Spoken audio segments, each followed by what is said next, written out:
శుక్లాంబరధరం విష్ణుం శశివర్ణం చతుర్భుజం ప్రసన్నవదనం ధ్యాయేత్ సర్వ విఘ్నోపశాంతయే అని స్వామివారికి నమస్కారం చేసుకుని మనము మన పోతన భాగవతంలో తర్వాత పద్యాలకి అర్థం చూసుకుంటూ వెళ్దాము.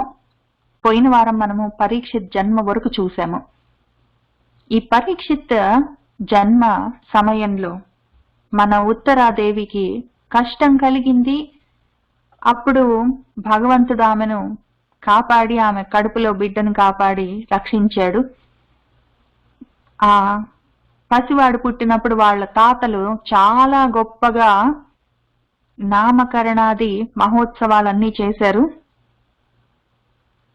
బ్రాహ్మలు ఆ పిల్లవాడికి జాతకాలు చూసి కొన్ని పేర్లు పెట్టారు. విష్ణురాతుడు, ఎందుకు అంటే విష్ణువు చేత రక్షింపబడ్డవాడు అని ఒకటి. శాత్రవాంతకుడు, ఎందుకంటే శత్రువులను జయించినవాడు అని ఒకటి. ఆ తర్వాత ఆ పిల్లాడు పెద్దాడవుతూ ఎంతో గొప్పగా బ్రతికి నన్ను బ్రతికించిన వాడు అంతటా ఉన్నాడంటారు, ఎక్కడున్నాడు అని పరీక్షగా చూస్తూ చూస్తూ పరీక్ష నరేంద్రుడు అని ఇంకో పేరు ఆయనే తెచ్చుకున్నాడు. 3 పేర్లు ఉన్నాయి ఆయనకి. ఈ పేర్ల గురించి మనం కొంతవరకు పోయిన వారం చూసుకున్నాం. ఇవాళ మళ్ళీ ఇంకొకసారి చూద్దాం. మొత్తం కలిపి మనకు 4 హేమాహేమీలు ఉన్నారు. 4 నిజంగా మనము అనుసరించదగ్గ వాళ్ళు ఉన్నారు. ఒక్కొక్కళ్ళు ఒక్కొక్క మార్గంలో ఉన్నారు. మనం కూడా ఒక్కొక్కళ్ళం ఒక్కొక్క మార్గంలో ఉన్నాం కాబట్టి మనకు మనసుకి ఎవరు దగ్గరగా అనిపిస్తారో వాళ్ళని మనం అనుసరించవచ్చు. ఒక్కళ్ళెవరంటే శుక మహర్షి. ఆయన అసలే బంధాలు లేకుండా పుట్టాడు. ఆయనకి తల్లి ఎవరో కూడా తెలీదు. తండ్రి వ్యాసుల వారు ఉన్నారు, కానీ పట్టించుకోడు. ఆయన ఒక్కడే ఒంటిగా ఏకాంతంగా తిరుగుతుంటాడు. అసలు బంధాలు పట్టించుకోడు. ఎంతవరకు అంటే శరీరం అన్న బంధం కూడా ఆయనకి లేదు. ఆ రకంగా ఉంటాడు. ఆయన తర్వాత ఇంకొక ఆయన ఉన్నాడు, నారద మహర్షి. ఆయనకు ఇన్ని బంధాలు లేవు, ఒక్క బంధం, తల్లి అన్న బంధం ఉన్నది. ఆ ఒక్క తల్లి అన్న బంధాన్ని పెట్టుకొని ఆ తల్లి అన్న బంధం పడిపోయిందాకా ఆయన ఎదురు చూశాడు. ఆ తల్లి అన్న బంధం కూడా రాలిపోయేసరికి ఇంకా ఆయనకి ఏ బంధాలు లేవు. ఆయన కూడా ఆయన మార్గంలో ముందుకెళ్ళిపోయాడు.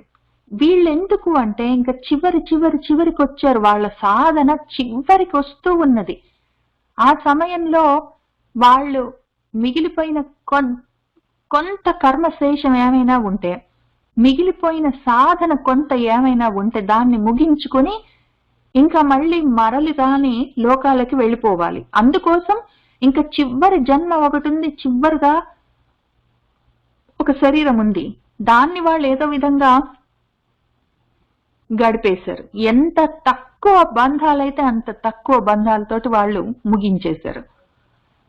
ఇప్పుడు మన పరీక్ష నరేంద్రుడు, విష్ణురాతుడు, శాత్రవాంతకుడు ఇంకొక రకం. వాళ్ళు పుట్టదలుచుకున్నప్పుడు మన శుక మహర్షి, మన నారద మహర్షి వాళ్ళు పుట్టదలుచుకున్నప్పుడు వాళ్ళు ఎటువంటి జన్మ తీసుకున్నారంటే, కర్మలు ఇంకా లేవు వాళ్ళకి, అడుగుబడుగుకు వచ్చేసరి ఇంకొకటో రెండో కర్మ మిగిలేయో లేదో, సాధన కొంత మిగిలిపోయింది, అది చేసుకోవడానికి పనికొచ్చేది కొంతవరకు. ఎందుకంటే పుట్టడానికి అవసరము, శరీరం కావాలి అంటే ఎవరో తల్లిదండ్రులు ఉండాలి. ఎంతో కొంత ఇంకా కొంత పల్చగా ఉన్న బంధం ఏదైనా ఉంటే చాలా, అసలు ఉత్తగా శరీరం బయటికి రావడానికి ఒకటి కావాలి, ఒక నిమిత్తం. కాబట్టి వాళ్ళు ఆ రకంగా శుక మహర్షి ఏమో వ్యాసుల వారిని, మన నారద మహర్షి ఏమో వాళ్ళ అమ్మగారిని చూసుకున్నారు. వాళ్ళు పరీక్ష నరేంద్రుడు ఇంకో రకం. ఈయనకి అన్ని బంధాలే. ఈయనకి 5 మంది తాతగారులు, నాయనమ్మలు, అమ్మమ్మలు, రాజ్యం మొత్తం, ప్రజలందరూ, ఈయనకు మళ్ళీ భార్య, పిల్లలు, మొత్తం అన్ని రకాల బంధాల్లో మధ్యలో ఉన్నాడు ఆయన. అయినా కూడా మన వ్యాసుల వారికి శుకుల వారికి తక్కువేం కాదు. ఎందుకు అంటే అటువైపు శుక మహర్షి చెప్తూ ఉన్నారు, ఇటువైపు పరీక్షిత్తు వింటూ ఉన్నాడంటే శుక మహర్షి ఏమో బ్రహ్మరాతుడు, ఆయన పరబ్రహ్మాన్ని సాధించినవాడు. రాతుడు అంటే సాధించినవాడు. ఇటు పరీక్షిత్ మహారాజు విష్ణురాతుడు, శ్రీ మహావిష్ణువుని సాధించినవాడు. శ్రీ మహావిష్ణు సర్వవ్యాపకమైన తత్వాన్ని సాధించినవాడు విష్ణురాతుడు, పరబ్రహ్మాన్ని సాధించినవాడు బ్రహ్మరాతుడు శుక మహర్షి. అటువంటి వాళ్ళిద్దరూ ఒక్కటే లెవెల్లో ఉన్నారు కాబట్టి ఒకళ్ళు చెప్పారు, ఒకళ్ళు విన్నారు. ఆ రకంగా జరగడానికి మరి పరీక్షిత్ కూడా ఆ లెవెల్లో ఉండాలి. ఇప్పుడు మన శుకుల వారు చెప్తుంటే వినేంత స్థితి పరీక్షిత్కి లేకపోతే ఆయన చెప్పడం ఈయన వినడం జరిగేది కాదు. జరిగింది అంటే ఒకటే స్థితిలో, మానసిక స్థితిలో ఉన్నారు వాళ్ళు. ఇప్పుడు ఈయనను చూస్తే ఇంకా ఎందుకు ఆనందం అనిపిస్తుందంటే మనందరికీ ఆ మోక్ష కాంక్షలమై ఉన్నాము, అయినా కూడా బంధాలన్నీ తెంపేసుకొని మన శుక మహర్షి లాగానో నారద మహర్షి లాగా ఉండడం మనకు ఒకవేళ అవకాశం ఉండకపోవచ్చు. నాలాంటి వాళ్ళకు పరీక్షిత్ మహారాజుని చూస్తే సంతోషం అనిపిస్తుంది. ఎందుకంటే ఇన్ని బంధాల మధ్యలో ఉండి కూడా ఆయన వేటికి తగులుకోలేదు. ఆయనకు వెళ్ళిపోయే సమయం వచ్చినప్పుడు ఎంతో ప్రశాంతంగా అన్నిటినీ వదిలిపెట్టి, వెంటనే వదిలిపెట్టి, గొప్ప వైరాగ్యంతో, ఘనమైన వైరాగ్యంతో ఆయన ఏదో నది ఒడ్డున కూర్చొని అంతటి నిష్ఠతోటి బ్రహ్మరాతుడు చెప్పిన విషయాలన్నీ విని ఈయన విష్ణురాతుడైపోయాడు అంతే. ఇంకా అటువంటి నిష్ఠ, అటువంటి చెప్పరానంత వైరాగ్యం ఆయనకి ఉన్నది ఆల్రెడీ, అన్ని బంధాల మధ్యలో ఉండి కూడా. కాబట్టి ఆయనకి బంధాలతోటి సంబంధం లేదు, బంధాలు ఉండకూడదు అన్న పట్టుదల లేదు ఆయనకి. ఇక్కడ ఆయన పుట్టదలుచుకున్నప్పుడు ఏదో ఇక్కడ పుట్టడానికి బయలుదేరి వచ్చాడు. చివరిగా ఉన్నది ఆయన సాధన, ఇంకా కొంత ఉంది, మిగిలిపోయింది. ఆ సాధన ముగించుకోవడానికి ఆయన జన్మ తీసుకోవడానికి వస్తుంటే అశ్వత్థామ అడ్డం పడి ఏదో బ్రహ్మాస్త్రం వేసి కడుపులో ఉన్న బిడ్డనే చంపేద్దామని ప్రయత్నం చేస్తే, ఒకవేళ ఉత్తర గాని, కుంతి గాని, లేకపోతే పాండవులు గాని, మిగిలిన వాళ్ళు గాని భయపడిండొచ్చు. అసలేం పట్టించుకోండి ఇద్దరున్నారు. ఆ కడుపులో ఉన్న బిడ్డ కూడా పెద్ద పట్టించుకోలేదు. ఇక్కడ ఒకవేళ అశ్వత్థామ ఆ పిండాన్ని చంపేస్తే పర్వాలేదు, పోయి ఇంకొక ప్రదేశం చూసుకొని మళ్ళీ పుడతాడు అంతే కదా. ఆయనకి అసలే బంధం లేకుండా ఉండాలి, ఒక్కటే ఒక్క బంధం చివరిగా ఒకటి ఉంటే, ఎందుకంటే పుట్టడానికి కావాలి. తర్వాత ఇంకా ఏ రకమైన ప్రెషర్స్ ఉండకూడదు, ఏ రకమైన కర్మలు ఉండకూడదు అని ఏం అవసరం లేదు ఆయనకి. ఉంటే ఉన్నాయి, కర్మలుంటే ఉన్నాయి, బంధాలుంటే ఉన్నాయి, ఊడితే ఊడే. ఆయనకి ఉన్నా పర్వాలేదు, లేకపోయినా పర్వాలేదు. ఇక్కడ మన అశ్వత్థామ గేట్ మూసేస్తే, ఒకవేళ ఆ పిండం బయటికి రాకుండా చంపేస్తే ఇంకో చోటుకు పోయి పుట్టేవాడు అంతే కదా. అట్లానే ఆ విషయం తెలిసిన వాడు కృష్ణ పరమాత్ముడు, ఆయన కూడా ఏం బాధపడలేదు. ఈ పరీక్షిత్ అని పుట్టిన తర్వాత తెలిసింది. అంతకన్నా ముందు అసలు అది ఉన్నది, అది ఇక్కడ పుట్టకపోతే ఇంకో చోట పుడుతుంది, చివరిన ఫైనల్ గా సాధన ముగించుకొని వెళ్ళిపోతుంది అంతే కదా. కృష్ణుడు బాధపడలేదు, ఈ రాదలుచుకున్న అయినా బాధపడలేదు, ఆలోచించుకోలేదు. ఏదో ఉత్తర అడిగిందని చెప్పి కృష్ణుల వారు చేశారు అంతవరకే. కాబట్టి ఎన్ని బంధాలున్నా మొత్తం రాజ్యభారం అంతా ఉంది. రాజ్యంలో ప్రజలందరూ ఉన్నారు. ఈయనకి భార్య పిల్లలు, ఈయనకి తాతలు తండ్రులు అత్తలు మేనమామలు అందరూ ఉన్నారు. అయినా ఆయనకి బాధలేదు. వాళ్ళలాగా నాకేమి వద్దు అని ఆయనకు లేదు, ఉన్నారే అన్న బాధ లేదు. ఈ ముగ్గురు అయిపోయారు. వీళ్ళు అయిపోయినాక వీళ్ళందరినీ మించిన ఇంకొక ఆయన ఉన్నాడు, మన కృష్ణ పరమాత్ముడు. ఏదో పరీక్ష నరేంద్రుడికి ఒక చిన్న ఊరు రాజ్యము, అందులో ఉన్న ప్రజలు వాళ్ళు అయితే, ఈయనకి మొత్తం ప్రపంచమంతా ఈయనదే అయి ఉన్నది. అసలు ఈయన కానిది లేదు. ఈయనకున్న బంధాలు, మన కృష్ణ పరమాత్ముడికి ఉన్నన్ని బంధాలు ఇంకెవరికి లేదు. అన్ని ఆయనవే, అన్నిటికీ మధ్యలో ఉంటారు, దేనికి తగలకుండా ఉంటారు. అదేదో ఒక సినిమాలో ఒక పాట గుర్తొస్తుంది నాకు, ఎవరు రాసిన గుర్తులేదు, ఒకళ్ళ సిరివెన్నెల సీతారాం శాస్త్రి గారు రాశారో ఏంటో మరి. జగమంత కుటుంబం నాది, ఏకాకి జీవితం నాది, సంసార సాగరం నాది, సన్యాసం శూన్యం నాది అని ఒక పాట ఉంటుంది. అందులో అచ్చం మన కృష్ణుల వారికి సరిపోయే పాట అది. జగమంతా కుటుంబం ఆయనకి, కానీ ఏకాకి ఆయన ఒక్కడే ఉంటాడు, అంతా ఆయనే అయి ఉన్నారు. సంసార సాగరం అంతా ఆయనదే, సన్యాసము శూన్యము లేమి లేని విశాలంగా పరుచుకొనున్న స్పేస్ ఆయనే అయి ఉన్నారు. ఆ రకంగా కూడా ఉండొచ్చు. మనము చూసుకోవాలంటే అసలు బంధాలు లేకుండా ఉండాలి, ఒకవేళ సాధన చేసుకోవాలంటే ఎవరు లేకుండా ఉండాలి, లేదా ఎక్కడికైనా వెళ్ళిపోవాలి, అడవుల్లోకి వెళ్ళాలి మన శుక మునిలాగా, లేదా అసలు ఎవ్వరు లేకుండా ఉండాలి మన నారదుల వారిలాగా. ఆయన కూడా వెళ్ళిపోయాడు అడవుల్లోకి. అట్లా అడవుల్లోకి వెళ్ళాలి, కొండల్లోకి వెళ్ళాలి, కోనల్లోకి వెళ్ళాలి, రాతి గుట్టల మీదకి వెళ్ళి కూర్చోవాలి, తపస్సులు చేయాలంటే కష్టం అనిపిస్తే అది తప్పనిసరి ఏం కాదు. ఎవరి పరిస్థితిని బట్టి వాళ్ళకి. మన పరీక్ష అన్నిటికీ మధ్యలో ఉన్నాడు, ఆయన కూడా అదే స్థితికి వచ్చాడు. కాబట్టి అది యాక్చువల్గా చాలా ధైర్యం ఇస్తుంది ఆ విషయము అని చెప్పుకొని, అటువంటి మన పరీక్షిత్ గురించి ఇంకా కొంత తెలుసుకునే అవకాశం వచ్చింది. ఈ లోపల ఏం జరిగిందంటే, మన కృష్ణుల వారు ధనంజయుణ్ణి వాళ్ళని తీసుకొని మన అర్జునుడు తోడొస్తే వీళ్ళందరితో పాటు ఆయన ద్వారకా నగరానికి విడిపోయారు. నెమ్మదిగా కొన్నాళ్లకి విదురుడు తీర్థయాత్రలకు వెళ్ళిపోయిన వాడు ఇప్పుడు తిరిగి వచ్చాడు. అప్పుడు ఏం జరిగిందో చూసుకుంటూ వెళ్దాం. అక్కడ పోయిన వారం మనం ఆపాము. ఇంకా విదుర ఆగమనం దగ్గర మొదలు పెట్టుకుందాము. బంధుడు వచ్చనటన్సును గాంధారీ విభుడు మొదలుగా అందరూ సంబంధములు నెరిపి ప్రీతిన్ బంధురగతి చేసినప్పుడు మన్ననలు అనగా.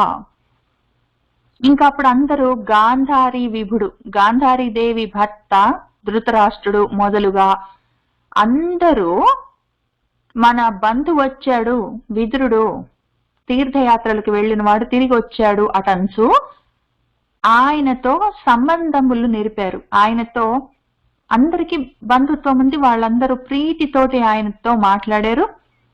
అట్లానే బంధురగతి తగిన విధంగా, బంధురగతి అంటే తగిన విధంగా ఆయనకు చెయ్యవలసిన మన్ననలన్నీ గౌరవాలన్నీ చేసిరి అప్పుడు అనగా అని మన శౌనకుల వారికి సూతుల వారు చెప్తున్నారు. బంధుడు వచ్చనటన్సును గాంధారీ విభుడు మొదలుగాన్ అందరూ సంబంధంబులు నెరిపి ప్రీతిన్ బంధురగతి చేసిరప్పుడు మన్ననలు అనగా. అంత ధర్మనందనుండు విదురునికి మజ్జన భోజనాది సత్కారంబులు చేయించి సుఖాసీనుండై తన వారలందరూ వినన్ ఇట్లనియే. అప్పుడు ధర్మరాజు విదురుడికి మజ్జనము అంటే స్నానాలు, భోజనాలు మొదలైన సత్కారాలన్నీ చేయించాడు.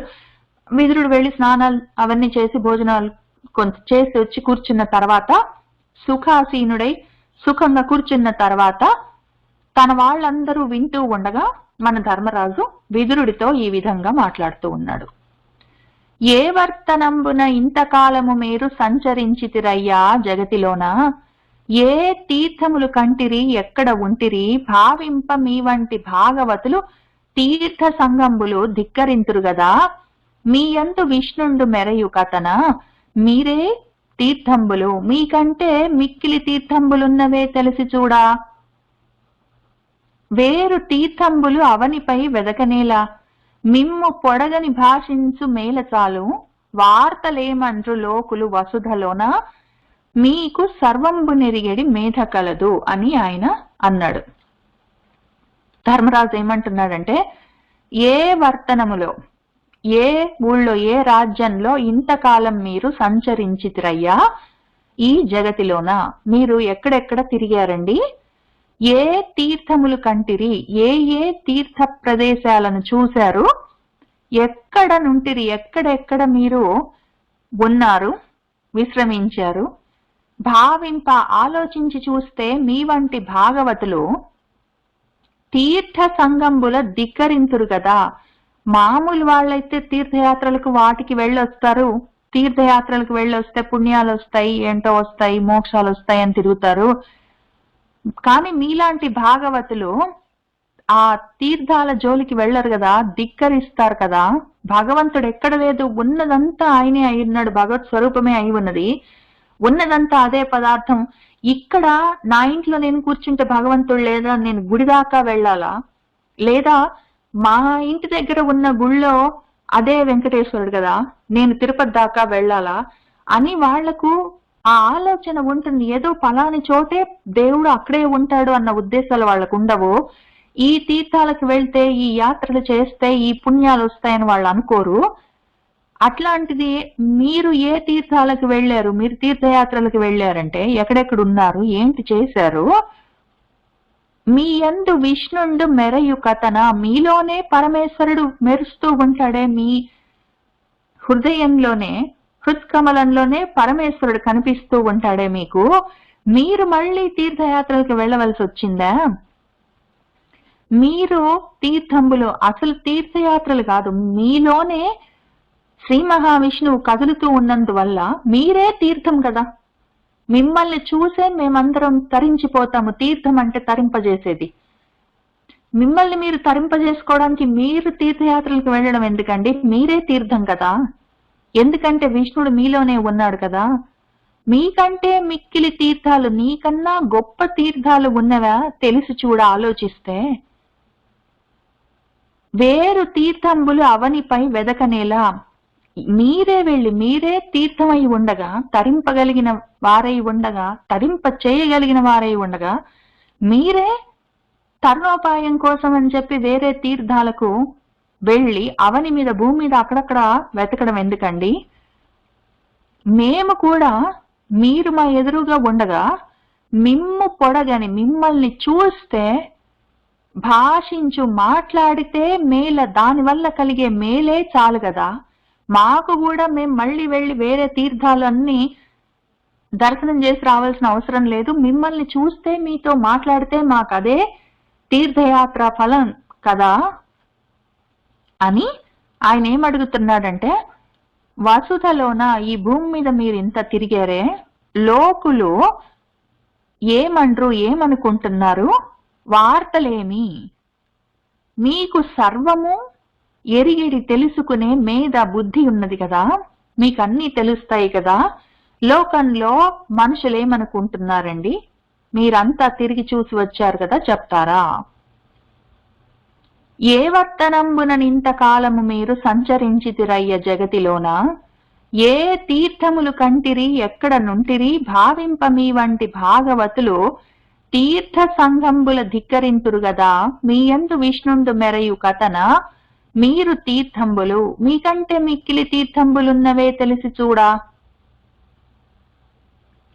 వేరు తీర్థంబులు అవనిపై వెదకనేల, మిమ్ము పొడగని భాషించు మేల చాలు. వార్తలేమండ్రు లోకులు వసుధలోన, మీకు సర్వంబు నెరిగడి మేధ కలదు.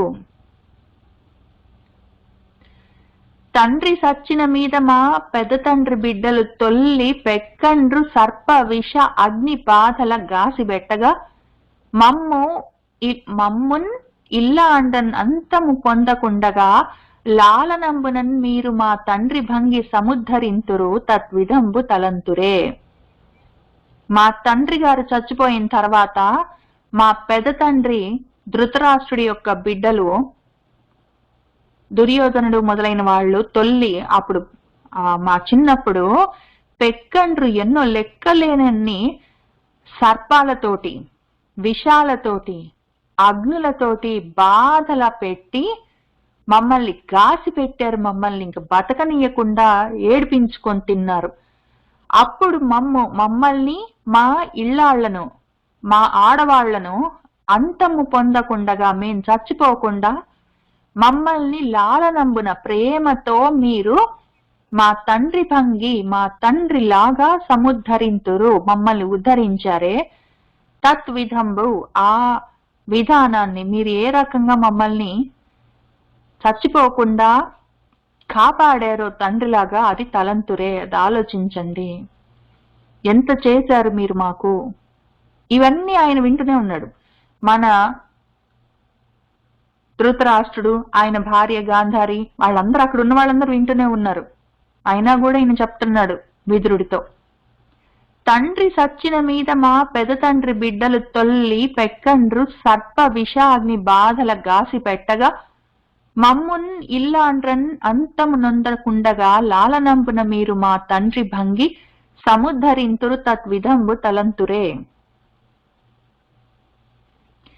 పక్షులు తమ రెక్కలలో పక్షంబులు రాని పిల్ల పదవులు మమతన్ రక్షించిన క్రియమీరలు పక్షీకరణంబు సేయ బ్రతికితిమి కదే.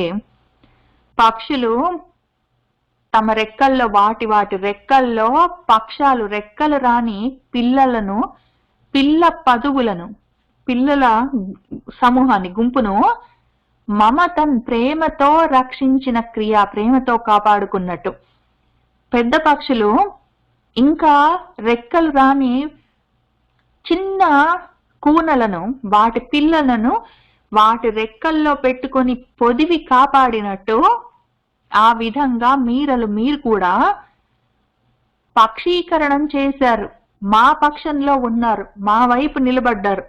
మీరు కూడా ఒక పక్షం తీసుకొని, ఒక సైడ్ తీసుకొని మా సైడ్ నిలబడ్డారు కాబట్టి బ్రతికితిమి కదే, మేము బతికిపోయాము. మీరు మమ్మల్ని ఇంత ఆగం పట్టిస్తున్న దుర్యోధనుడు వాళ్ళందరూ ఏడిపిస్తున్న సమయంలో మా వైపు మీరున్నారు కాబట్టి మేము ఏదో రెక్కలు రాని పసిగుడ్లు తల్లి పక్షి రెక్కల కింద ఉండి బతికిపోయినట్టు నీ రెక్కల కింద మేము బ్రతికి బట్టగట్టాము. పక్షులు తమ రెక్కలలో పక్షంబులు రాని పిల్ల పదుగుల మమతన్ రక్షించిన క్రియ మీరలు పక్షీకరణంబు సేయ బ్రతికితిమి కదే. ఇక్కడ పక్షులు అన్నప్పుడు పక్షములతో ఉన్నవి, పక్షములు అంటే రెక్కలు, పక్షీకరణము అంటే ఒక సైడ్ తీసుకోవడం, బయాస్డ్ గా ఉండడం అని పక్షం గురించి ఎన్ని రకాలుగా వాడారో మన పోతన అమాత్యులు. మన్నారా ద్వారకలో నున్నారా యదువులంబుజోదరు కరుణన్ కన్నారా లోకులచే విన్నారా మీరు వారి విధం ఎట్టిదియో. మన్నారా, మీరు బానే ఉన్నారా అండి? ఇంతసేపటికి అడిగాడు ఆయన. చాలా ప్రశ్నలు అడిగి ఇప్పటికి మీరు బాగున్నారా అండి, ఇన్ని చోట్లకి వెళ్ళొచ్చారు తీర్థయాత్రలకు, వాటికి మీకేం కష్టం కలగలేదు కదా? ద్వారకలో ఉన్నారా, మీరు ద్వారకకు కూడా వెళ్ళొచ్చారా? ఇన్ని ప్రదేశాలకు వెళ్ళారు, ఇన్ని తీర్థయాత్రలు చేసి వచ్చారు, ద్వారకకు కూడా వెళ్ళొచ్చారా?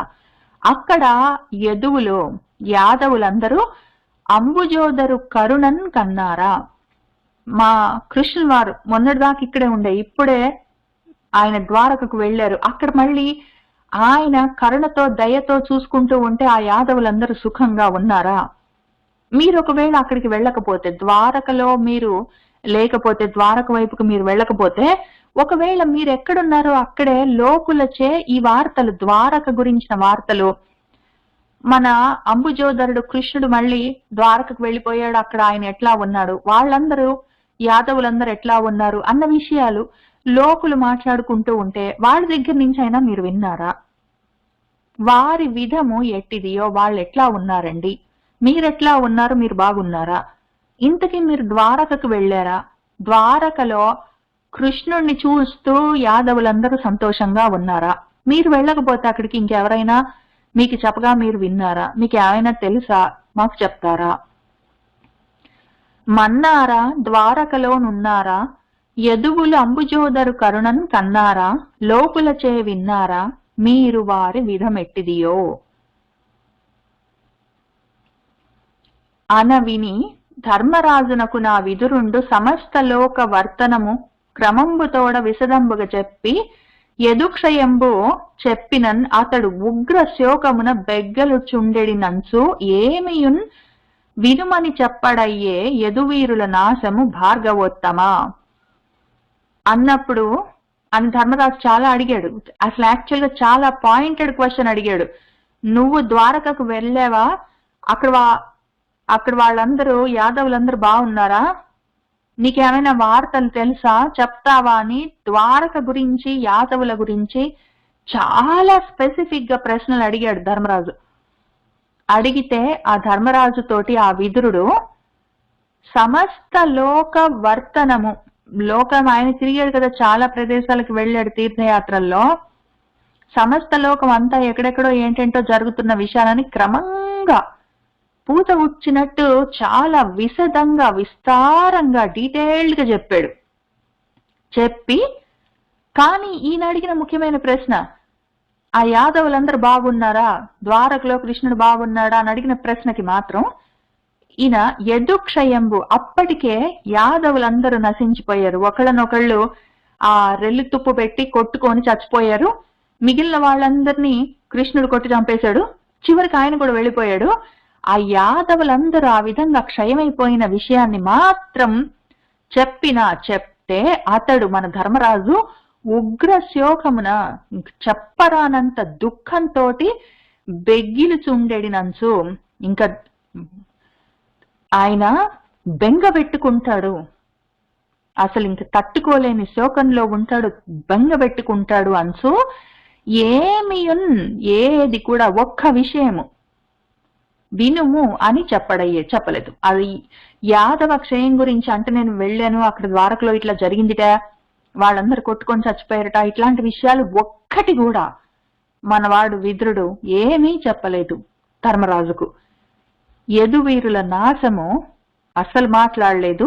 ఓ భార్గవోత్తమ, భర్గుడి వంశం నుంచి వచ్చిన వాడు మన శౌనకుడు, ఆయనతో చెప్తున్నాడు మన సూతుల వారు. అన్నీ చెప్పాడు, సమస్త లోక విషయాలన్నీ క్రమంగా విశదంగా చాలా డీటెయిల్డ్ గా చెప్పి కూడా యదువీరుల నాశము, యదుక్షయము, యదువీరుల నాశం మాత్రం చప్పుడు చేయలేదు, ఆయన చెప్పలేదు. ఎందుకంటే చెప్తే ధర్మరాజు తట్టుకోలేడు, గుండె పగులుతుందని ఈయనకు భయం వేసింది.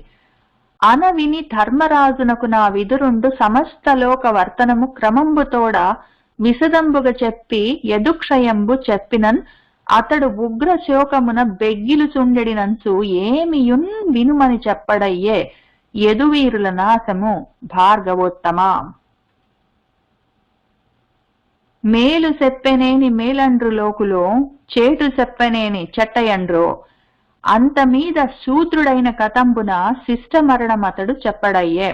ఎందుకు చెప్పలేదు విదురుడు అంటే, ఆయనకి చాలా ధర్మాలు తెలుసు. ఆయన ఏమనుకున్నాడంటే మనసులో, మేలు మంచి ఏమైనా ఉంటే చెప్పేనేని, అది ఎవరైనా ఒక మంచి మాట చెప్తే అది విని లోకులు మంచిది మంచిది అంటారు. కానీ ఎవరైనా చెడు వార్తని చెప్పేనేని చెప్తే ఆ చెడు వార్త చెప్పిన వాడినే చెడ్డవాడు అంటారు. ఆ వార్త చెడు వార్త చెప్పాడు, ఉన్న విషయం చెప్పాడు, వార్త చెడ్డది అని అనరు, ఆ చెప్పిన వాడినే చెడ్డవాడు అంటారు. మంచి మాట చెప్తే మంచి మాట చెప్పావు అంటారు, నువ్వు మంచివాడివి అని అనరు, అంటే అంటారు లాత్తలేదు. కానీ మంచి మాట చెప్తే మంచి మాట చెప్పావు అన్న వాళ్లే చెడు మాట చెప్తే నువ్వు చెడ్డవాడు అని తిడతారు. అది కూడా కాక అంత మీద దానిపైన ఇంకొక విషయం ఏంటంటే, శూద్రుడైన కతంబున, నేను అసలే శూద్రుణ్ణి. ఎందుకు అంటే విదురుడు మన వ్యాసుల వారికి ఒక శూద్ర వనితకి పుట్టినవాడు కాబట్టి ఆ కతంబున, ఆ కారణానికి శిష్ట మరణము, శిష్టులు కావలసిన వాళ్ళ యొక్క మరణాన్ని అతడు చెప్పలేదు. ఎందుకు? రాజులు వాళ్ళ బంధుత్వం వాళ్ళకుంది, వాళ్ళు చూసుకుంటారు. యాదవులకు ఏమైనా అయిందని నేను చెప్తే నా మీద పగ పెంచుకుంటారు, మెసెంజర్ని వాళ్ళు ఆక్షేపిస్తారు, కాబట్టి మనకెందుకులే, వాళ్ళకి తెలిసినప్పుడు తెలుస్తుంది అనుకున్నాడు. మేలు చెప్పేనేని మేలండ్రు లోకులు, సేటు చెప్పేనేని సెట్టయండ్రో, అంత మీద శూద్రుడైన కతంబున శిష్ట మరణం అతడు చెప్పడయ్యే. అది ఎట్లనినా, మాండవ్య మహాముని శాపంబునన్ తొల్లి యముండు శూద్రయోని యందు విదురుండై జన్మించియున్న 100 వత్సరంబులు అర్యముండు యథాక్రమంబునన్ పాపకర్ములు తండించన్. ఇట యుధిష్ఠిరుండు రాజ్యంబు గైకొని లోకపాల సంకాసులైన తమ్ములున్ తానున్ కులదీపకుండైన మనుమని ముద్దు చేయుచు పెద్ద కాలంబు మహావైభవంబున సుఖి అయి ఉండెను అంతా. అది ఎందుకు ఆ విధంగా మన విదురుడు ఆ విధంగా ఆలోచించుకున్నాడు అంటే, ఆయనకు అన్ని ధర్మాలు తెలుసు. నేను శూద్రుణ్ణి, వాళ్ళు క్షత్రియులు, వాళ్ళు చూసుకుంటారు, చెడు మాట చెప్తే చెప్పిన వాడినే చెడ్డవాడు అంటారు, ఎందుకు మనకు పోనీలే అని ఎందుకు అనుకున్నాడంటే ఆయనకి ధర్మాలు తెలుసు. ఆయనకి ధర్మాలు ఎట్లా తెలుసు అంటే అది ఎట్లా తెలుసు ఆయనకి ధర్మాలన్నీ, లోక ధర్మాలంటే ఒకప్పుడు మాండవ్య మహాముని అని ఒక ఆయన ఉన్నాడు. ఆయన శాపమున ఆయన శాపం తగిలి తొల్లి ఒకానొక సమయంలో యముడు శూద్రయోని యందు విదురుడై జన్మించి ఉన్నాడు. ఈ సమయంలో మరి యముడు శూద్రయోనిలో విదురుడై జన్మించి ఇక్కడే ఉంటే భూమి మీద ఉంటే అక్కడ హస్తనాపురంలో ఉంటాడు, లేకపోతే తీర్థయాత్రలకు పోతాడు. మరి యముడు ఇక్కడిక్కడ ఉంటే అసలు యముడి పనులు ఎవరు చేస్తారు అని అనుమానం వస్తుంది. కాబట్టి మనకేం చెప్తున్నారంటే ఆయన ఇక్కడ విదురుడై ఉన్న సమయంలో ఆయన ఒక 100 సంవత్సరాలు ఉన్నట్టున్నాడు భూమి మీద విదురుడి రూపంలో. ఆ 100 సంవత్సరాలు, ఆ 100 సంవత్సరాలు అర్యముడు ఎవరు? మనకు ద్వాదశ ఆదిత్యుల్లో ఒకడు.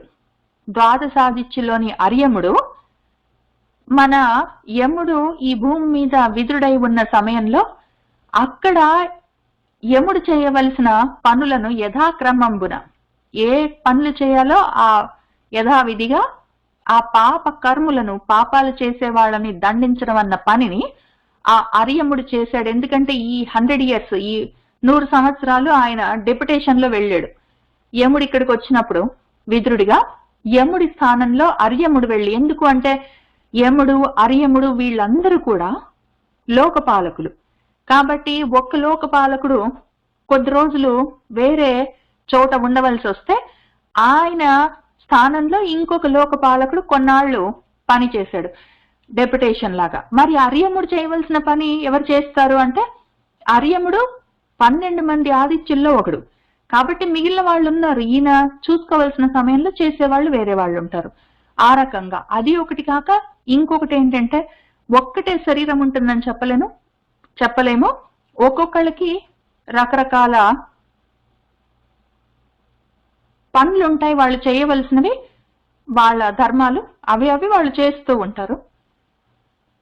ఈ లోపల ఏం జరిగిందంటే ఇక్కడ ఈ హస్తినాపురంలో యుధిష్ఠిరుడు రాజ్యం గైకొని తీసుకొని లోకపాల సంకాసులైన ఆ యముడు అర్యముడు వంటి లోక పాలకులతో సమానమైన తమ్ములు తాను ఈ 5 మంది కులదీపకుడైన వాళ్ళ కులాన్ని వెలిగించే దీపంలాగా వెలిగించే మనుమణ్ణి మన పరీక్షిత్ని ముద్దుగా పెంచుకుంటూ పెద్ద కాలం, ఎంతో కాలము మహావైభవంగా సుఖంగా ఉన్నాడు. అప్పుడేం జరిగిందంటే బాలాజనశాలాధన లీలావన ముఖ్య విభవ లీన మనీషాలాలసులగు మానవులను కాలము వంచించు దురవగాహము సుమతి.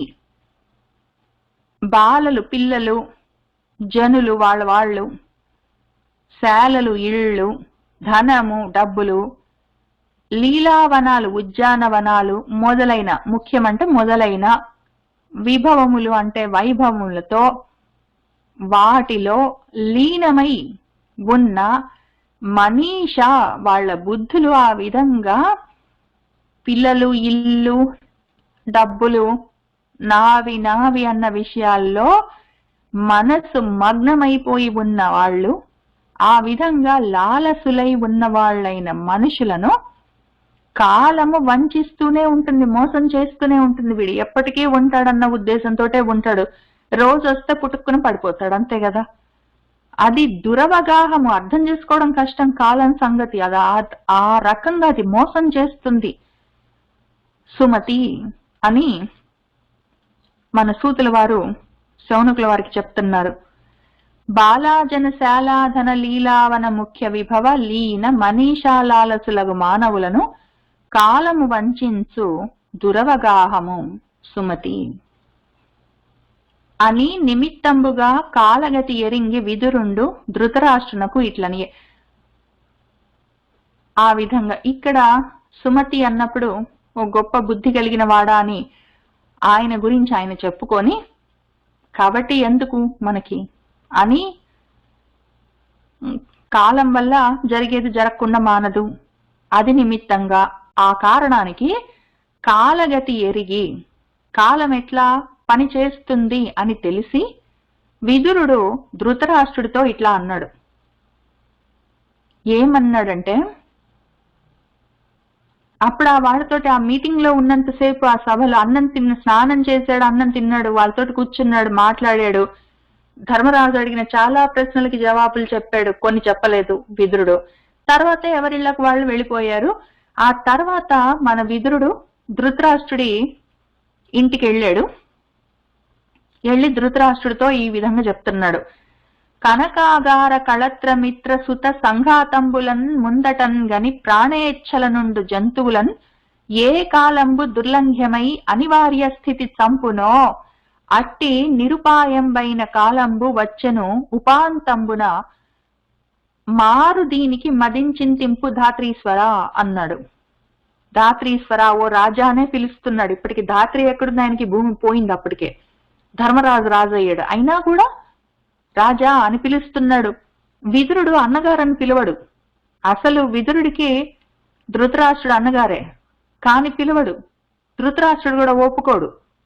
విదురుడు పాపం రాజానే పిలిచాడు. పిలిచి, ఇదిగో కనకము, బంగారము, ఆగారాలు, ఇళ్ళు, కళత్రము, భార్య, మిత్రులు, సుతలు, కొడుకులు, ఈ సంఘాతంబులన్, ఈ మొత్తం సమూహమంతా ముందటన్ కని ముందు పెట్టుకొని, ఆహా నా డబ్బులు, నా బంగారం, నా ఇళ్ళు, నా భార్య, నా భర్త, నా మిత్రులు, నా పిల్లలు అని ఎదురుగా వీళ్ళందరినీ పెట్టుకొని ప్రాణ ఈచ్ఛల, ప్రాణంతో ఉండి, కోరికలతో ఉండి, ప్రాణం మీద కూడా కోరికలతో ఉండే జంతువులను, మనుషులను అనలేదు ఆయన, జంతువులను, ఎవరైనా సరే, జన్మించినవి ఏవైనా సరే, జంతువులు లేదు, మనుషులు లేదు, అందరినీ ఏ కాలం దుర్లంఘ్యమై, లంఘించడం, దాటడానికి వీరులేని కాలము, అనివార్య స్థితి, నివారించడానికి లేదు, అటువంటి స్థితిలో ఆపడానికి లేకుండా, అడ్డు అదుపు లేకుండా, దాటడానికి లేకుండా ఉన్న కాలము, ఏ విధంగా నాది నాది అనుకొని ప్రాణం మీద ఆశ పెట్టుకొని నా వాళ్ళు అనుకుంటూ ఉన్నా కూడా వాళ్లను చంపుతుందో, నిరుపాయంబైన ఆ కాలము, ఉపాయమే లేదు, అందులో నుంచి బయటపడే ఉపాయం, మార్గమే లేదు. అటువంటి కాలము వచ్చెను, ఉపాంతంబున, నీకు దగ్గరయింది, నీకు పోయే కాలం వచ్చింది. మారు దీనికి, మారు అంటే వేరే మార్గం ఏమైనా ఉందా దీనికి? మనసులో చింతింపు, ఆలోచించుకో. ఇంకా వెళ్ళిపోవలసిన కాలం వచ్చింది. కాలము ఎవ్వరికీ అవకాశం ఇవ్వదు, దాన్ని దాటే ఉపాయం ఎవరికీ లేదు. నీకది దగ్గరకు వచ్చింది, దాని గురించి ఏమైనా ఆలోచించు రాజా అని చెప్పాడు. కనకాగార కళత్ర మిత్ర సుత సంఘాతంబులన్ ముందటన్ గని ప్రాణేచ్ఛల నుండు జంతువులన్ ఏ కాలంబు దుర్లంఘ్యమై అనివార్య స్థితి చంపునో అట్టి నిరుపాయంబైన కాలంబు వచ్చెను ఉపాంతంబున మారు దీనికి మదించింతింపు ధాత్రీశ్వర అన్నాడు. అని, పుట్టందుంటవు, పెద్దవాడవు, మహాభోగంబులా లేవు, నీ పట్టెల్లం చెడిపోయే, దుస్సహ జరాభారంబు పైగప్పే, నీ చుట్టాలెల్లను పోయిరి, ఆలు మగడున్ శోకంబునన్ మగ్నునై కట్ట దాయల పంచ ఉండ తగవై, కౌరవ్య వంశాగ్రణి, కౌరవ వంశానికి, కురు వంశానికి అగ్రణి, ముందున్నవాడా, శ్రేష్ఠుడా, కురువంశంలో శ్రేష్ఠుడా, ఎటువంటి స్థితి వచ్చిందయ్యా కట్ట, అయ్యో ఎటువంటి స్థితిలో ఉండేవాడివి, ఎట్లా వచ్చావు? పుట్టందుడవు, అసలు పుట్టినప్పటి నుంచే నువ్వు గుడ్డివాడివి, ఇప్పుడు పెద్దవాడవయ్యావు, పైగా ముసలివాడవయ్యావు. ఇంకా ఇప్పుడు నీకు మహాభోగంబులా లేవు, గొప్ప గొప్ప భోగాలు అనుభవిద్దామా? లేదు. నీ పట్టెల్లని చెడిపోయే, నీ బలం ఏమైనా ఉందా ఇక్కడ? నీ మాట వినేవాళ్ళు ఉన్నారా? నీ పిల్లలు కూడా ఎవరిలో రందని పోగొట్టుకున్నావు. ఏముంది నీ మాట ఇక్కడ? ఎక్కడ నడుస్తుంది? ఏమి పట్టుంది నీకు ఇక్కడ? భోగాలేమున్నాయి నీకు ఇక్కడ? దుస్సహమైన, సహింసరాని, తట్టుకోలేని జరాభారంబు పైగప్పే, జర, ముసలితనం కూడా భారంగా నీ మీదికొచ్చిందే. ఇంత ముసలివాడివైపోయావు నువ్వు. నీ చుట్టాలెల్లను పోయిరి, నీ చుట్టాలందరూ చచ్చిపోయారు, నీ బిడ్డలు, వాళ్ళ భార్యలు, భర్తలు, వాళ్ళ పిల్లలు అందరూ పోయారు, నువ్వు నమ్మిన వాళ్ళందరూ పోయారు. ఇంకా ఇప్పుడేం మిగిలింది అంటే ఆలు మగడు నువ్వు నీ భార్య మీరిద్దరే ఉన్నారు. శోకంబునని ఈ దుఃఖంతో బిడ్డలు పోయారన్న శోకంలో మగ్నులై మునిగిపోయి కట్ట అయ్యో దాయల పంచ దాయాదుల పంచన పడి ఉన్నారు. ఆ రకంగా దాయాదులంటే ఆదాయాన్ని పంచుకునేవాళ్ళు, ఉన్నదాన్ని పంచుకునేవాళ్ళు. ఆ దాయాదుల పంచన ఉండ తగవే, ఈ రకంగా ఉన్నావే, అన్ని పోయినాయి నీకు. అసలు పుట్టడమే గుడ్డివాడివి, పెద్దవాడివి, పైగా భోగాలి పుళ్ళేవన్నీ పోయాయి, నీ బలము పోయింది, ఈ జరాభారం ఒకటి ముసలివాడివైపోయావు, చుట్టాలందరూ పోయారు, నువ్వు నీ భార్య ఇద్దరే ఉన్నారు, శోకంలో ఉన్నారు, దాయల పంచబడి వాళ్ళు పెడుతున్నది తింటున్నావు. ఎటువంటి స్థితికి వచ్చిందే అయ్యా నువ్వు చూసుకుంటున్నావా? పుట్టందుండవు, పెద్దవాడవు, మహాభోగంబులా లేవు, నీ పట్టెల్లం చెడిపోయే దుస్సహ జరాభారంబు పైగప్పే, నీ చుట్టాలెల్లను పోయిరి, ఆలు మగడన్ శోకంబునన్ మగ్నులై కట్ట దాయల పంచ నుండ తగవే కౌరవ్య వంశాగ్రణి. పెట్టితిరి చిచ్చు గృహమున పట్టితిరి తదీయ భార్య పాడడవులకున్ కొట్టితిరి, వారు మనుపగా నెట్టన భరింపవలెన ఈ ప్రాణములన్. మీరు ఊరుకున్నావా? పోనీ నువ్వు పెద్దవాడివై ఉన్నావు, నువ్వు పుట్టందుడు అయితే అయ్యో ఏదో ఒకటి అయింది, నువ్వు పెద్దవాడివి కదా, పెద్దవాడివి, నీ తమ్ముడి బిడ్డలు వాళ్ళ తండ్రి పోయి వాళ్ళు నీ దగ్గర ఉండడానికి వచ్చినప్పుడు నువ్వేం చేసావు, వాళ్ళని ఎట్లా చూసావు గుర్తుందా నీకు? నువ్వు నీ వాళ్ళందరూ కలిసి మీరందరూ పెట్టితిరి చిచ్చు గృహమున, వాళ్ళ ఇంటికి నిప్పు పెడతారా? తదీయ భార్యను, వాళ్ళ భార్యని పట్టుకున్నారా? వాళ్లను పాడు అడవులకు వెళ్ళగొట్టారా? అటువంటి పనులన్నీ చెప్పరాని హేయమైన నీచమైన పనులన్నీ చేశారా? చేసి ఇప్పుడు వారు మనుపక వాళ్ళు పోషిస్తుంటే ఎట్టన ఏదో విధంగా ఈ రకంగా ఈ ప్రాణాలను భరించాలా? ఈ ప్రాణములను భరింపవలనే వాళ్లకు చేసినన్ని రకాల దుర్మార్గాలన్నీ చేసి ఇప్పుడు మళ్ళీ నీకేమీ లేక వాళ్ళ పంచన పడి ఉన్నావు. ఏదో రకంగా ప్రాణాలను నిలబెట్టుకోవడమే ముఖ్యమా? ఈ రకంగా బ్రతకడం అవసరమా అని అడుగుతున్నాడు. పెట్టితిరి చిచ్చు గృహమున పట్టితిరి తదీయ భార్య పాడడవులకున్ కొట్టితిరి, వారు మనుపగ నెట్టన భరింపవలెన ఈ ప్రాణములను. బిడ్డలకు బుద్ధి చెప్పని గుడ్డికి పిండంబు వండుకొని పొండు, ఇదే పైబడ్డాడని భీముండు ఒరగొడ్డెములాడంగా కూడు కుడిచెదవధిపా. అధిపా, అధిపుడు అంటే రాజు. ఓ రాజా, ఎటువంటి స్థితిలో ఉన్నావో చూసుకుంటున్నావా? బిడ్డలకు బుద్ధి చెప్పని గుడ్డేడు, కొడుకులకు కూడా ఏమి మంచి చెడు చెప్పలేదు, బుద్ధి చెప్పలేదు, గుడ్డాడు వాడు. పిండంబు వండుకొని పొండి, సమయమైంది పోయి పిండం వండుకొని వెళ్ళాడు, పిండం పడేసిరండి ఆయనకి అని, ఇదే పైబడ్డాడు అని వచ్చి మా మీద పడిపోయాడు.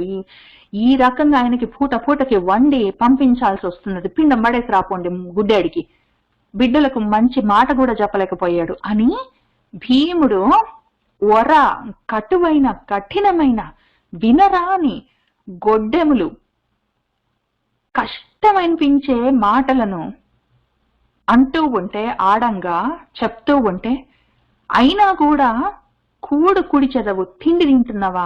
ఆయన పిండమని పంపిస్తున్న కూటును నువ్వు ఇక్కడ కూర్చొని తింటున్నావా? గొడ్డెములాడుతుంటే వింటున్నావా? ఎత్తి పొడుపు మాటలన్నీ అంటూ ఉంటే పడుతూ ఆ విధంగా అన్నం పెడుతుంటే వాళ్ళ పంచనబడి ఏదో విధంగా శరీరాన్ని నిలబెట్టుకోవడం, ప్రాణం నిలబెట్టుకోవడం ఇప్పుడు అవసరమా రాజా? బిడ్డలకు బుద్ధి చెప్పని గ్రుడ్డికి పిండంబు వండుకొని పొండు, ఇదే పైబడ్డాడని భీముండు ఒరగొడ్డెములాడంగా కూడు కుడిచెదవు అధిపా.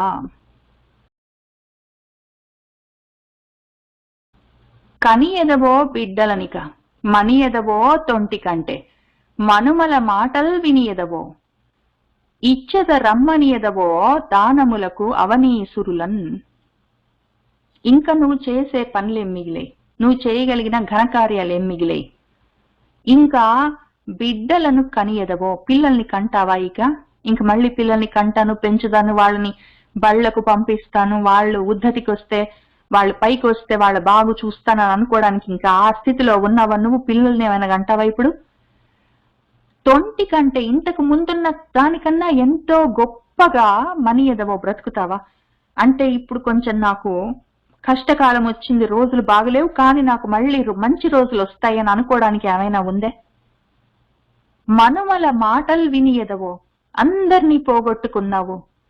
పసిపిల్లలు, నా బిడ్డలున్నారు, వాళ్ళు వచ్చి ఒళ్ళో కూర్చుంటే, వాళ్ళు ముద్దుగా ఏమైనా మాటలు చెప్తుంటే వినాలి, అందుకని ఏదో విధంగా ఈ శరీరాన్ని నిలబెట్టుకుంటానని అనడానికి పోని వాళ్ళైనా ఉన్నారా? ఇంకా వినడానికి ఏమైనా ఉందా నీకు? లేదా ఇచ్చద రమ్మనియదవో దానములకు అవనీసురులను, బ్రాహ్మలని వాళ్ళని ఎవరైనా పిలిచి దానాలు ఇస్తానని ఇవ్వడానికి నీ దగ్గర ఏమైనా మిగిలిందే?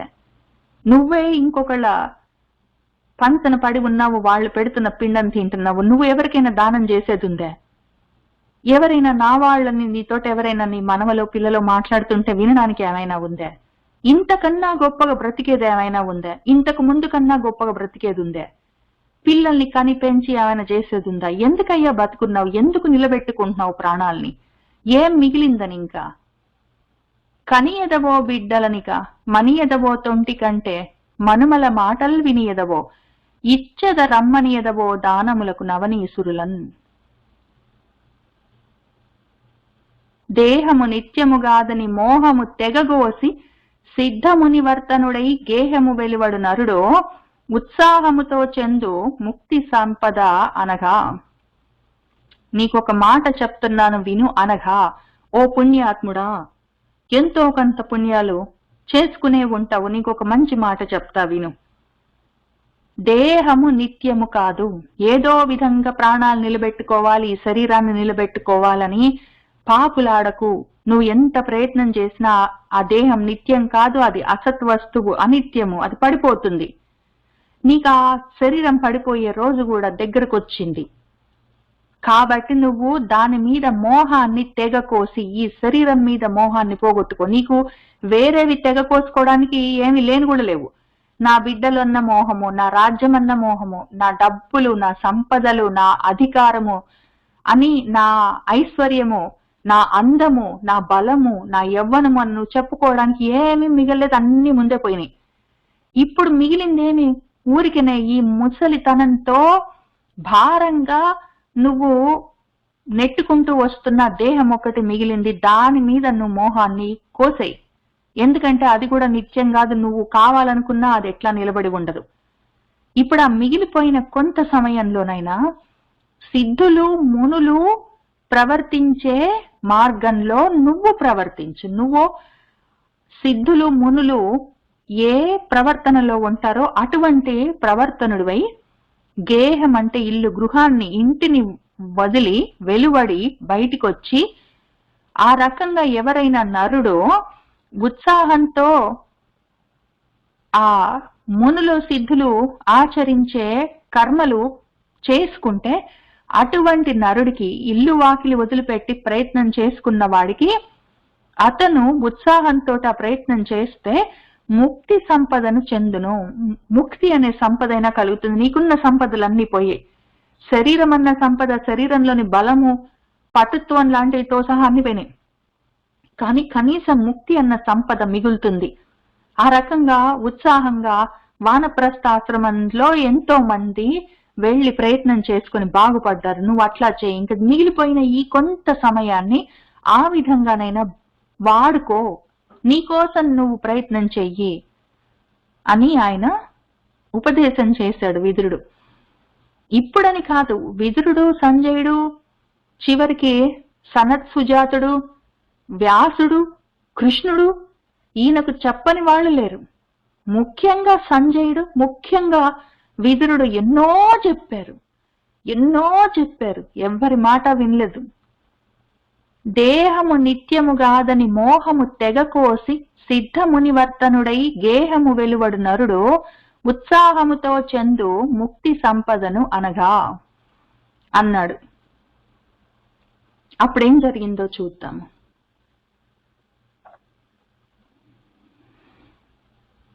అని విదురుండు ధృతరాష్ట్రునకు విరక్తి మార్గం ఉపదేశించిన అతండు ప్రజ్ఞాచక్షుండై సంసారంబు దిగనాడి మోహపాశంబు వలన ఊడి విజ్ఞాన మార్గంబునన్ కూడి దుర్గమంబగు హిమవన్నగంబునకు నిర్గమించిన. అని విదురుడు ధృతరాష్ట్రుడికి విరక్తి మార్గాన్ని ఉపదేశించాడు. ఆ విరక్తి మార్గంలో ఆయన ప్రజ్ఞాచక్షుండై, ఆయనకు జ్ఞాన చక్షువు తెరుచుకుందిట. చివరికి ధృతరాష్ట్రుడికి ఆయన సంసారంబు దిగనాడి, సంసారాన్ని వదిలిపెట్టి మోహపాశంబు వలన ఊడి, ఆ మోహమన్న పాశం, ఆ శరీరంతో ఒక ఫైనల్ బంధం ఉంది ఆయనకి. ఆ మోహం, ఆ పాశం కూడా వదులుకున్నట్ట. విజ్ఞాన మార్గమును కూడి, విజ్ఞాన మార్గాన్ని పట్టుకొని దుర్గమమైన, వెళ్ళడానికి కష్టమైన హిమవన్నగంబునకు, హిమాలయాలకు నిర్గమించిన, వెళ్ళిపోయాడంట. ఎందుకంటే అక్కడ ఢిల్లీ నుంచి హిమాలయాల దగ్గరే కాబట్టి ఆయన హిమాలయాలకు వెళ్ళిపోయాడు. అంధుండైన పతిన్ వరించి పతి సేవాశక్తి నేత్రద్వయి బంధాచ్ఛాదనమున్ ధరించి నియమ ప్రఖ్యాతయై ఉన్న తద్గాంధారక్షితినాథు కూతురును యోగ ప్రీతి చిత్తంబులో సంధిల్లన్ పతి వెంటనేయే ఉదయత్ సాధ్వీ గుణారూఢయై. అంధుండైన పతిన్ వరించి, గుడ్డివాడైన వాణ్ణి భర్తగా వరించి పతి సేవ ఆసక్తితో, పతికి పతి భావ ఆసక్తితో, నా భర్త ఎట్లా ఉంటే నేను అట్లానే ఉంటాను అన్న కోరికతో, ఆయనకు కళ్ళు లేవు, గుడ్డివాడు కాబట్టి నేను కూడా నేత్రద్వయి, నా రెండు కళ్ళను బంధాచ్ఛాదనమున్ చేసుకుంటాను అని ఒక ఆచ్ఛాదాన్ని, ఒక ముసుగును, కంటికి ఒక గుడ్డని అడ్డంగా ధరించి దానివల్ల నియమ ప్రఖ్యాతయై, గొప్ప నియమం కలిగినది అని పేరు పొంది ఉన్న తత్, ఆ యొక్క గాంధార క్షితినాథు కూతురు, గాంధార రాజ్యానికి రాజుకు కూతురైన గాంధారి, యోగ ప్రీతి, ఆమెకు కూడా యోగ మార్గంలో ప్రయాణం చేయాలన్న ప్రీతి చిత్తంబులో, మనస్సులో సంధిల్లన్, బయలుదేరగానే పతి వెంటన్ ఏగే, ఆమె భర్తతో పాటే బయలుదేరింది. ఉదయత్, ఉదయిస్తున్న సాధ్వీ గుణారూఢయై, సాధ్వీ గుణంలో ఆమె ఆరూఢయై, భర్తను అనుసరిస్తూ ఆమె కూడా ఆ యోగ సాధన చేసుకుంటానన్న కోరికతో హిమాలయాలకి వెళ్ళిపోయింది. ఆమెకు దీనివల్ల పతిభావాసక్తి, నా భర్త ఎట్లుంటే నేను అట్లానే ఉంటాను అన్న ఆసక్తితో ఆమె కళ్ళకు గుడ్డగట్టుకోవడం వల్ల గొప్ప ప్రఖ్యాతి, పేరైతే వచ్చిందేమో గాని ఆమెలాగా ఇంకెవ్వరూ ఎప్పుడు చేసిన వాళ్ళు నాకు అనిపించలేదు. అసలు భర్త గుడ్డివాడు, కనీసం నాకైనా కళ్ళుంటే పిల్లల్ని బాగా పెంచొచ్చు కదా అన్న ఆలోచన లేదు ఆమెకు. ఆమె భర్త అసలే పుట్టుగుడ్డి, ఈమె భర్త కోసమని కావాలని అంధత్వాన్ని కొని తెచ్చుకుంది. ఇద్దరు గుడ్డి వాళ్ళకి పుట్టిన పిల్లలు ఎట్లా ఉంటారో అని అనుకున్నప్పుడు, మామూలుగా గుడ్డి వాళ్ళకి పుట్టిన పిల్లలు కూడా చాలా గొప్పగా ఉండొచ్చు. గుడ్డి వాళ్లే కాని పుట్టందులు కావచ్చు, తర్వాత అయినా అంధత్వం రావచ్చు, వాళ్ళు వేరు. వీళ్ళిద్దరితో, మన ధృతరాష్ట్రుడితో గాంధారితో ఉన్న కష్టం ఏంటంటే, వీళ్లకు మామూలు అంధత్వం కాదు, మోహాంధకారం. మోహం అన్న గుడ్డితనం, మొండితనము, పట్టుదలలన్న గుడ్డితనము, ఆశలు అన్న గుడ్డితనము, చాలా పేరు ప్రఖ్యాతులు కావాలి అన్న కోరికలు, వాటి వల్ల వాళ్ళు చెడ్డారు.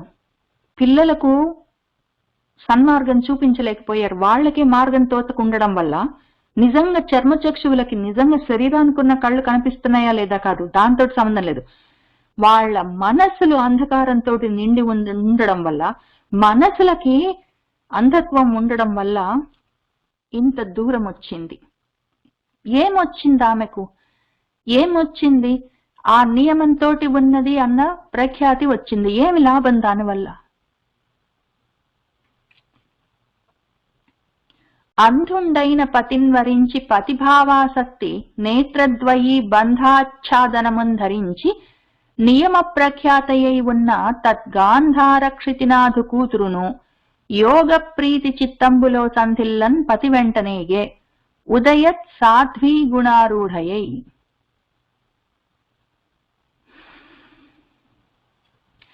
వెనుకకు రాక చొచ్చు రణవీరుని కైవడి రాజదండనంబునకు భయంబులేక వడిపోయేడి ధీరుని భంగి అప్పుడు ఆ వనిత దురంతంబైన హిమవంతంబు పొంత వనాంత భూమికిన్ పెనిమిటితోడ ఇంచుకయు భీతి వహింపక ఏగే ప్రీతితోన్.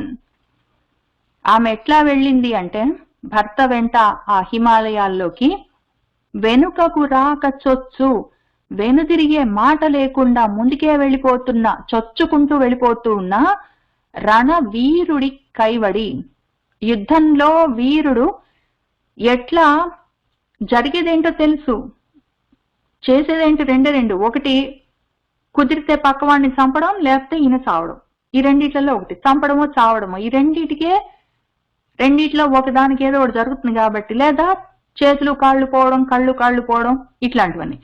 వీటికి సిద్ధపడి వెనక్కి రాకుండా ముందుకు చచ్చుకొని పోతున్న ఒక వీరుడో, లేకపోతే రాజదండనంబునకు భయంబులేక, రాజు దండిస్తాడని కూడా భయం లేకుండా వడి వేగంగా పడిపోయే ధీరుడి భంగి, ధీరుళ్లాగాను.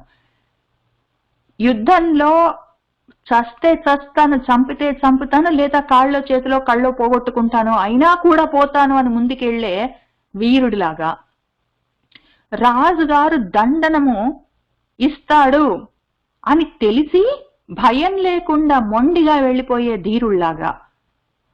అప్పుడు ఆ వనిత, ఆ గాంధారీదేవి దురంతంబైన అంతమనేది లేని హిమవంతము పొంత, ఆ హిమాలయ పర్వతాల పక్కన ఉన్న వనాంత భూమికి, అడవి లోపలికి పెనిమిటితోడ ఆమె భర్తతో పాటు ఇంచుకయు కొంచెం కూడా భీతి వహింపక, భయం లేకుండా ప్రీతితోటే ఇష్టంతోటే ఏగే వెళ్ళిపోయింది. వెనుకకు రాక చొచ్చు రణవీరుని కైవడి రాజదండనంబునకు భయంబులేక వడిబోయడి ధీరుని భంగి అప్పుడు ఆ వనిత దురంతంబైన హిమవంతంబు పంత వనాంత భూమికి పెనిమిటితోడనించుకయు భీతి వహింపక ఏగే ప్రీతితోన్. ఇట్లు విదుర సహితులై గాంధారీ ధృతరాష్ట్రులు వనంబునకుంచనిన మరునాడు ధర్మనందనుండు ప్రభాతంబున సంధ్యావందనంబు చేసి నిత్య హోమం కావించి బ్రాహ్మణోత్తములకు గో హిరణ్య తిల వస్త్రాది దానంబులు చేసి నమస్కరించి గురువందనంబు కొరకు పూర్వ ప్రకారంబునన్ తండ్రి మందిరమును కూర్చొని అందు విదుర సహితులైన తల్లిదండ్రులను కానక మంజుపీఠంబున కూర్చున్న సంజయునకిట్లనియే. ఈ విధంగా ఇట్లు విదుర సహితులై, విదురుడు వీళ్ళిద్దరిని వెంటబెట్టుకొని గాంధారి ధృతరాష్ట్రులు ఇద్దరిని పట్టుకొని వనానికి చనిన వెళ్ళిపోయాడు. ఆయన వీళ్ళిద్దరిని పాపం ఒంటరిగా ఏం పంపించలేదు విదురుడు, వాళ్ళతో పాటు ఆయన కూడా వెళ్ళిపోయాడు. వీళ్ళిద్దరిని వెంటబెట్టుకొని ఆ హిమాలయాల పక్కనున్న అడవుల్లోకి ఆయన వెళ్ళిపోయాడు. వెళ్ళిపోయిన తర్వాత రోజు ధర్మనందనుడు ప్రభాత కాలంలో సంధ్యావందనాలు చేసుకున్నాడు, నిత్య హోమాలన్నీ చేసుకున్నాడు. బ్రాహ్మణులకు గోవులను, బంగారాన్ని, తిలలు, నువ్వులను, వస్త్రాలను దానంబులు చేసి నమస్కరించి చేయవలసిన దానాలు ధర్మాలన్నీ చేసి నిత్య హోమ అనుష్ఠానాలు సంధ్యావందనాలతో పాటు అన్నీ చేసుకొని గురువందనంబు కొరకు పెద్దవాళ్ళని చూసి వాళ్ళకి నమస్కారం చెయ్యాలని ఆయన పూర్వ ప్రకారపున రోజు అట్లానే చేస్తాడు. ఆయన పొద్దున్న లేస్తాడు, స్నానాలు అవన్నీ చేసుకొని సంధ్యావందనాలు చేసుకొని హోమాలన్నీ చేసుకొని పూజలన్నీ చేసుకొని చేయవలసిన దానాలన్నీ చేసుకొని ఇంకా పెద్దవాళ్ళకి నమస్కారం చేసి ఆఫీస్ పని మొదలు పెడదామని చెప్పి ప్రతిరోజు ఇంకా పెద్దవాళ్ళు ఎవరు మిగిలేరు ఈయనకి? ధృతరాష్ట్రుడు వాళ్లే, భీష్ముడితో సహా అందరు పోయారు. కాబట్టి వాళ్ళ నాన్న ఎప్పుడో వెళ్ళిపోయాడు.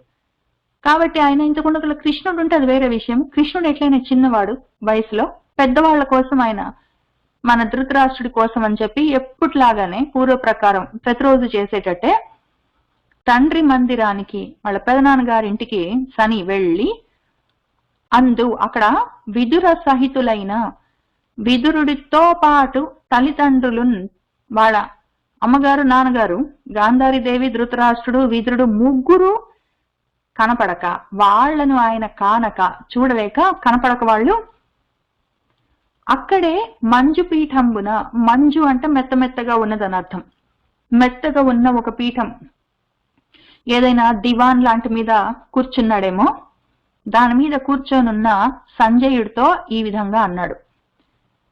ఏమన్నాడంటే ధర్మరాజు, మా తల్లిదండ్రులు ఈ మందిరమున లేరు సంజయ, వారెందు జనిరి నేడు, ముందర కానడు ముదుసలి మా తండ్రి, పుత్రశోకంబున పొగులు తల్లి, సౌజన్య నిధి ప్రాణ సఖుడు మా పిన తండ్రి, మందబుద్ధులమైన మమ్ము విడిచి ఎటబోయిరో ముగ్గురు ఎరిగింపు, గంగలో తన అపరాధంబు తడివి కొనుచు, భార్యతోడ తండ్రి పరితాపమున పడు, కపటమింతలేదు కరుణగలదు, పాండు భూవిబుండు పరలోక గతుడైన మమ్ము పిన్నవాండ్ర మనిచెనతడు అని ఆ సంజయుడితో అడుగుతున్నాడు. ఏమైందయ్యా, నీకేమైనా తెలుసా అని. మా తల్లిదండ్రులు ఈ మందిరమున లేరు, మా పెదనాన్నగారు మా పెద్దమ్మ గారు ఇక్కడ కనిపించట్లేరు సంజయ, వారు ఎందు జనిరి నేడు, వాళ్ళు ఎక్కడికి వెళ్ళారు నీకేమైనా తెలుసా? ముందర గానడు, నేను వచ్చేసరికి ముందే ఆయన కూడా స్నానాలు ఏమైనా చేసి కొంచెం అయినా పూజలు చేసుకొని బ్రేక్ఫాస్ట్లు ఏమైనా చేసి ఇక్కడ ముందు రూమ్ లోనే కూర్చొని కనిపించేవాడు. ఆయన కానడు, కనిపించట్లేదు మా ముదుసలి తండ్రి, ముసలైన పెద్ద ఆయన ధృతరాష్ట్రుడు కనిపించట్లేదు. ఇంకా ఆమె కూడా స్నానాధికాలు చేసి పూజలు ఏమైనా చేసుకొని కొంచెం ఏమైనా బ్రేక్ఫాస్ట్ చేసి ఆమె కూడా ముందు కూర్చొని నన్ను చూడగానే నా పిల్లలందరూ చచ్చిపోయారని రోజు ఆ పుత్రశోకంలో పొగులుతూ ఉండేది మా తల్లి గారు గాంధారీదేవి. పొగులుతూ ఉండడం అంటే దిగులుతో ఉండడం, దుఃఖిస్తూ ఉండడం. ఆమె కూడా కనిపించట్లేదు. వాళ్లతో పాటు సౌజన్య నిధి, సుజనత్వము, చక్కటివాడు, మాకు ప్రాణ సఖుడి లాంటి వాడు, మాకు స్నేహితుడు, అటువంటి వాడు మా పినతండ్రి మా బాబాయ్ గారు, ఆయన కూడా కనిపించట్లేదు. మందబుద్ధులమైన మమ్ము, మందబుద్ధి కొంచెం మందకొడిగా ఉన్న మమ్మల్ని విడిచి వదిలిపెట్టి ఎటబోయిరో ముగ్గురు, ఎటుపోయారో వాళ్ళ ముగ్గురయ్యా ఎరిగింపు, నీకేమైనా తెలుసా అని అక్కడికి ఆగలేదు ఆయన. ఆయనకు కూడా దుఃఖంలోనే ఉన్నాడు. ఎంత అన్యాయం చేశారు ధృతరాష్ట్రుడు వాళ్ళు. కాబట్టి ధృతరాష్ట్రుడి మీద కోపం ఏం తగ్గలేదు ఆయనకి, ధర్మరాజుకి. ఆయన ఏమంటున్నాడంటే, గంగలో తన అపరాధంపు తడివి కొనుచు, భార్య తోడ తండ్రి పరితాపమున పడు. తను చేసిన అపరాధాలు, ఆయన చేసిన తప్పులన్నీ తడువుకొనుచు, ఆయన చేసిన తప్పులన్నిటిని చూసుకుంటూ భార్యతోటి కలిసి మా తండ్రి గారు పరితాపమున దుఃఖంతో పోయి గంగలో పడ్డాడు. ఆయన ఏమైనా ఆత్మహత్య ప్రయత్నాలు చేశాడా? అయ్యయ్యో నేను ఇంత పాపాలు చేశానే, ఇన్ని కష్టాలు పెట్టానే అని ఇప్పటికైనా ఆయనకి ఏమైనా కొంచెమైనా అనిపించి బాధపడి ఆ పరితాపంతో భార్యతో సహా వెళ్లి గంగలో ఏమైనా దూకాడా? నీకేమైనా తెలుసా? వాళ్ళని పక్కన పెట్టు. మా బాబాయ్ గారు కపటం ఇంతయు లేదు, కొంచెం కూడా కపట స్వభావం లేదు ఆయనకి. చాలా కరుణ కలదు, దయామయుడు.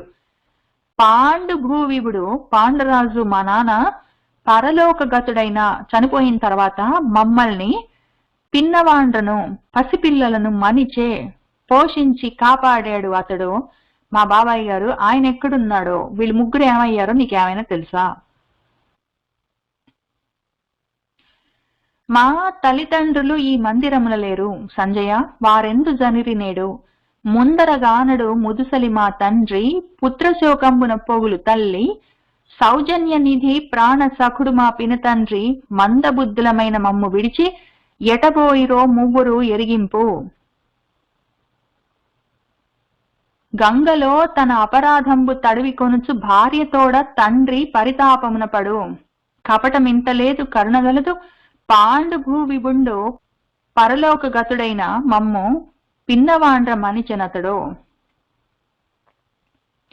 అనిన సంజయుండు దయాస్నేహంబుల అతికర్షితుండగుచు తన ప్రభువు పోయిన తెరంగెరుంగక కొంత తడవు ఊరకుండి తద్వినియోగ దుఃఖంబున కన్నీరు తుడుచుకొనుచు బుద్ధి బలంబునన్ చిత్తంబు ధైర్యాయత్తంబు చేసి తన భర్తృపాదంబుల మనంబుల నెన్నుచు ధర్మజనకిట్లనియే అని అడిగితే ధర్మరాజు అప్పుడు సంజయుడు దయా స్నేహము ఆయనకి కరుణతోటి స్నేహభావంతో అతి కర్షితుడైపోయి ఉన్న ఆ సంజయుడు కర్షితుడని చాలా దుఃఖపడుతూ బాధపడుతూ ఉన్నాడు. సంజయుడు కూడా సంజయుడికి కూడా అంత మరీ వెంటనే ఉండేవాడు సంజయుడు. ప్రతిదీ సంజయ సంజయ సంజయ అని పొద్దస్తమానం ప్రతి దానికి పిలుస్తూ ఉండేవాడు, మాట్లాడుతూ ఉండేవాడు, ఏదో అడుగుతూ ఉండేవాడు.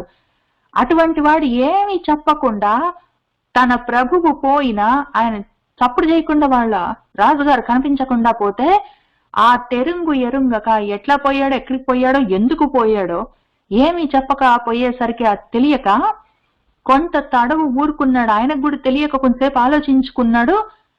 కానీ తత్ వియోగ దుఃఖము వాళ్ళ రాజుగారు ధృతరాష్ట్రుడు అదొక రకం విచిత్రమైన స్నేహం వాళ్ళిద్దరిది. సంజయుడు ఆయన రథసారథ్యంతో సహా సలహాలతో సహా ఎన్ని పనులు చేసి పెట్టాడో ధృతరాష్ట్రుడికి. అదొక రకమైన ఫ్రెండ్షిప్.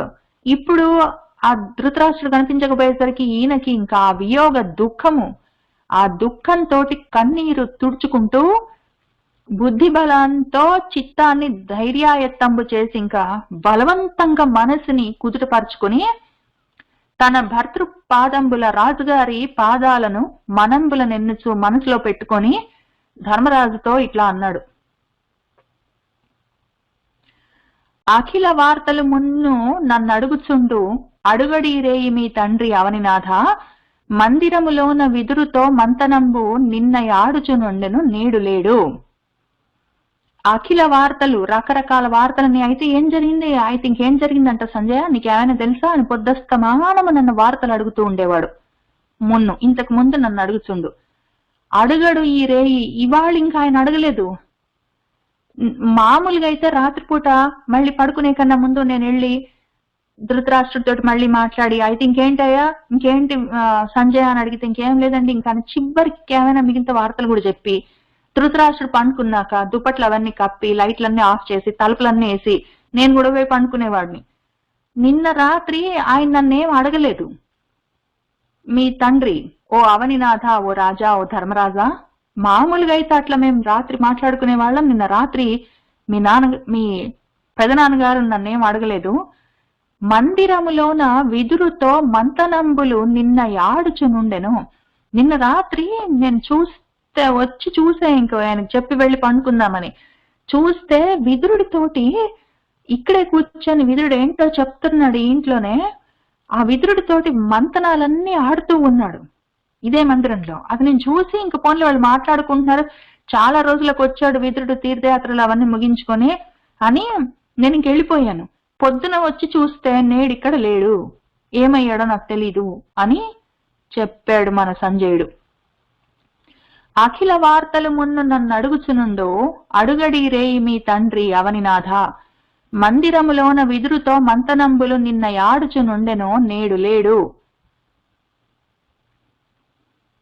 విదుర గాంధారి ధృతరాష్ట్రులు నన్ను వంచించి ఎందుపోయిరో వారల నిశ్చయంబులెట్టివో ఎరుంగను అని సంజయుండు దుఃఖించు సమయంబున తుంబురు సహితుండై నారదుండు వచ్చిన లేచి నమస్కరించి తమ్ములున్ తానున్ నారదున్ పూజించి కౌంతేయాగ్రజుండు ఇట్లనియే.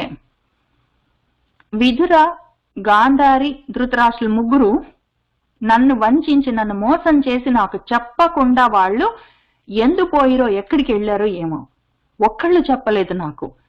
వారల నిశ్చయంబులు ఎట్టివో వాళ్ళు ఏం ఆలోచించుకున్నారో ఎటుపోయారో ఏం చేయదలుచుకున్నారో నాకేమి తెలీదయ్యా నాకు చెప్పలేదు. అవి ఏవి నేను ఎరుంగను నాకు తెలీదు అని సంజయుడు దుఃఖించు సమయంబున అప్పుడేం జరిగిందంటే తుంబురుడితో సహా కలిసి నారదుడు వచ్చాడు.